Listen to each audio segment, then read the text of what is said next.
I was always interested in business. My father was a successful businessman. We used to talk about business around the kitchen table, which is a great way to learn. I didn't realize at the time that that's what I was learning, but obviously I was, and he created an interest for me in business, and that's why I wanted to go into business. Now, when I came to Scotland, because I wasn't born in Scotland, when I told people I was going to business, all my friends' parents would say, well, you know, can't you get a proper job, like be a teacher or a doctor or an architect or something like that? And I went, I don't want to do that. I want to be a business leader. I think that's a great thing to do. But it wasn't very fashionable. In fact, people thought if you went into business, it's because you weren't any good at anything else, which of course I don't agree with. So I decided to go to Strathclyde because I wanted to be a successful businessman, and Strathclyde had the best range of business courses. You know, if you want to be a brain surgeon, you have to study brain surgery. If you want to be a successful business leader, you have to study the techniques of business. So Strathclyde was an amazing experience for me because I spent a certain amount of time doing the academic study, but a huge amount of time in all the other things, which were a fantastic grounding for my subsequent business career. So I was involved in student government and ended up as SUVP, so Senior Union Vice President, running the union. And I was president of ISEC, which taught me a huge amount about international business. I had to learn how to build a team, how to sell, how to do marketing, how to persuade people to put more time into ISEC than their degrees, which many of us did. And it was a brilliant experience, and we had the most successful local ISEC organization in the country.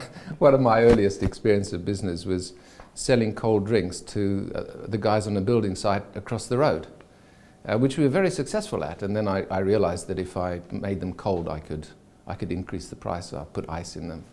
And then the market grew, and I needed to borrow money from my mother to buy ingredients. So I started to learn about cash flow. And then, of course, I forgot to realize that when the building site was over, they would stop buying my cold drinks. So my business went bankrupt because I ran out of cash and revenue. It was a very early learning experience. So when I graduated, I worked for General Motors because they were kind enough to sponsor me through the MBA. And then after several years, I was headhunted into British Leyland. And the main reason I came to BL in those days was because all the decisions were made here in the UK, compared to GM, where everything was being decided in New York, which was pretty frustrating. So the deal was come here, and we can get on and do things, which turned out to be the case. So I was given the freedom to build the Unipart brand. And after we'd built the brand, it was clear that the parent company, British Leyland, was going to struggle to survive. And I was clear that the way to secure the future of Unipart was to become an independent company.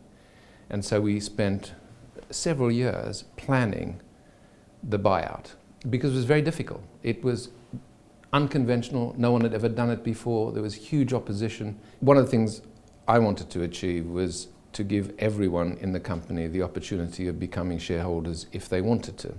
But it was a very difficult concept to explain. The parts business of a car company is very different from privatizing Jaguar or British Airways or Rolls-Royce. And so we created a 4-hour-long theatrical show, basically putting a prospectus to music so that people could come along and be entertained, but also given all the serious messages about the risks and the opportunities of becoming shareholders. Well, I think I'd advise anybody who was starting up, who was starting up as an entrepreneur, remember, being an entrepreneur is lonely. Being a leader is lonely. If you're in with the pack, you aren't doing something that different. So never give up. Never give up.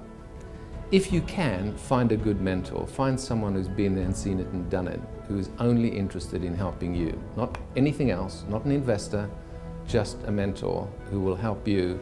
Someone you can phone up when you really think this is all going wrong and get some advice.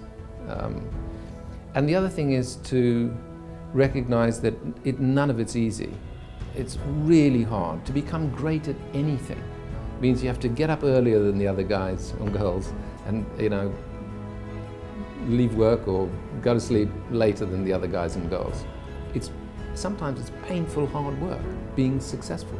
Because being successful in business is just like being successful in sport or in music or whatever.